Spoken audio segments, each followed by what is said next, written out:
안녕하세요. 건강을 사랑하는 여러분. 건강 정보를 쉽고 재미있게 전달하는 건강행복노년 건행노입니다. 오늘은 우리나라 음식에서 빼놓을 수 없는 필수 재료, 양파에 대해 깊이 있게 알아보겠습니다. 양파가 왜 이렇게 중요한지, 어떤 영양과 효능이 있는지, 그리고 양파를 잘 고르고 먹는 법까지 모두 알려드릴게요. 그럼 시작해볼까요? 양파의 영양 및 효능. 양파는 우리 식탁에서 빠질 수 없는 중요한 재료입니다.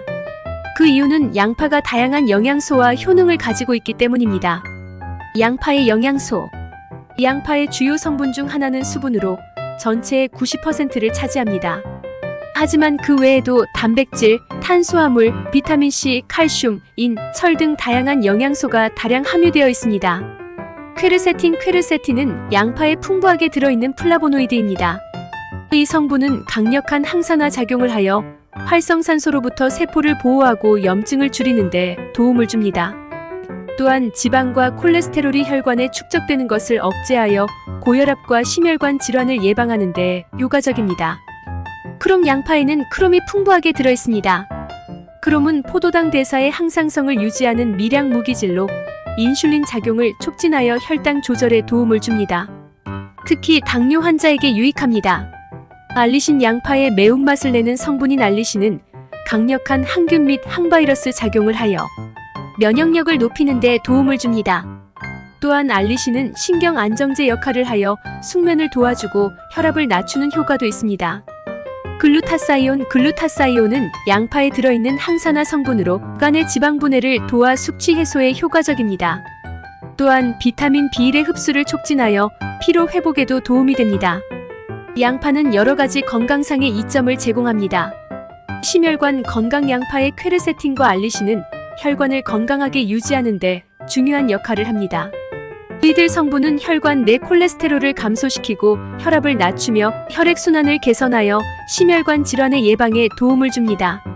항산화 및 항염작용. 양파에 포함된 항산화 성분들은 활성산소와 과산화 지질로부터 세포를 보호하여 노화를 늦추고 염증을 줄이는 데 효과적입니다. 이는 암 예방에도 중요한 역할을 합니다. 면역력 강화. 양파의 알리신과 크롬은 면역력을 강화하고 감염으로부터 몸을 보호하는 데 도움을 줍니다. 특히 감기와 같은 호흡기 질환 예방에 유용합니다.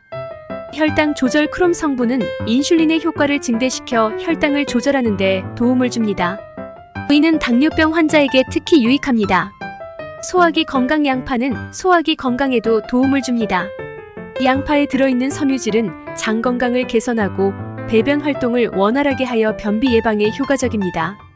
양파 고르는 법. 양파를 고를 때는 몇 가지 기준을 기억하는 것이 중요합니다. 단단함. 좋은 양파는 무르지 않고 단단합니다. 단단한 양파는 신선하고 속이 꽉 차 있습니다. 껍질 상태. 껍질이 선명하고 잘 마른 것이 좋습니다. 껍질이 얇고 잘 벗겨지지 않는 양파가 신선한 양파입니다. 무게 들었을 때 무거운 느낌이 드는 양파를 선택하세요. 무겁다는 것은 그만큼 속이 꽉 차 있다는 의미입니다. 싹이 난 양파는 피하는 것이 좋습니다. 싹이 난 양파는 푸석거리거나 속이 빈 경우가 많고 신선하지 않다는 증거입니다. 양파 잘 먹는 법. 양파를 맛있고 건강하게 먹는 방법을 소개할게요. 양파장아찌. 양파장아찌는 전라도 지방에서 즐겨 먹던 음식이지만 요즘은 전국 각지에서 담가 먹습니다. 양파장아찌는 특히 고기 요리와 같이 먹으면 입맛을 돋우고 혈중 콜레스테롤을 녹여 없애 고지혈증과 동맥경화를 예방하고 혈당을 감소시켜 당뇨병 예방에 도움을 줍니다. 양파와인. 양파와인은 특히 60대 이상 장년층 및 노년층에게 추천합니다. 나이를 먹을수록 더 위험해지는 병에 많은 도움이 되기 때문입니다. 예를 들어 고혈압이나 당뇨를 앓고 있는 분이 마시면 혈당을 정상 수치로 유지하고 혈압을 떨어뜨리는 데 도움이 됩니다.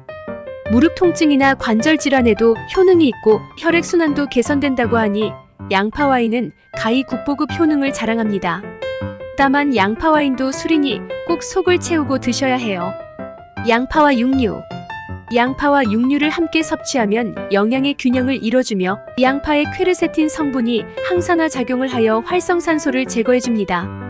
이는 고기를 먹을 때 발생하는 산화 스트레스를 줄여주어 더욱 건강하게 고기를 즐길 수 있게 합니다. 양파와 통곡물.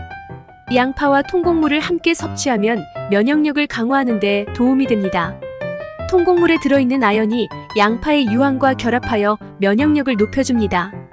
이 조합은 특히 면역력이 약한 사람들에게 추천합니다. 피해야 할 양파 섭취 방법. 양파는 다양한 요리에 활용되지만 피해야 할 조합도 있습니다. 양파즙. 양파즙은 건강에 좋은 성분이 농축되지만 혈당을 급격히 상승시킬 수 있어 주의가 필요합니다. 양파는 그대로 씹어서 먹는 것이 좋습니다. 양파를 즙으로 먹게 되면 내용물이 농축되어 당도가 올라가고 몸에 빠른 속도로 흡수되어 혈당이 급격히 상승할 수 있습니다. 양파와 꿀. 양파와 꿀을 함께 먹으면 소화기관에 부담을 줄 수 있습니다. 양파의 섬유소가 꿀의 소화효소와 만나 과도한 소화작용을 일으켜 복통이나 설사를 유발할 수 있습니다. 특히 양파의 유화를 성분은 휘발성이 강해 꿀과 만나면 체내에서 가스를 만들어 복부, 팽만감이나 잦은 방귀 등의 부작용이 나타날 수 있습니다. 따라서 양파와 꿀을 함께 먹기보다는 시간을 두고 따로 섭취하는 것이 좋습니다. 양파 튀김. 양파를 기름에 튀기면 고온의 기름에서 생성되는 트랜스 지방과 포화 지방이 건강에 해로울 수 있습니다. 이러한 지방들은 고혈압을 유발하고 동맥경화를 일으키며 혈관 질환의 발생 위험을 높입니다. 특히 양파를 고온에서 튀기게 되면 당독소 AG라는 물질이 생성되는데 이는 만성염증을 일으켜 다양한 질병을 유발할 수 있습니다. 당독소는 체내에 축적되어 염증을 일으키고 피부 노화를 가속화하며 뇌에 축적되면 기억력 저하와 치매를 유발할 수 있습니다. 따라서 양파 튀김은 자주 섭취하지 않는 것이 좋습니다. 양파는 다양한 영양과 효능을 가진 훌륭한 식재료입니다. 그러나 올바르게 섭취하는 것이 중요합니다. 오늘 소개해드린 정보를 바탕으로 건강하게 양파를 즐기시길 바랍니다. 이상으로 양파에 대한 것들을 알아보았습니다. 도움이 되셨다면 좋아요와 구독 부탁드려요. 다음 시간에 또 만나요. 감사합니다. 건강행복노년 건행노였습니다.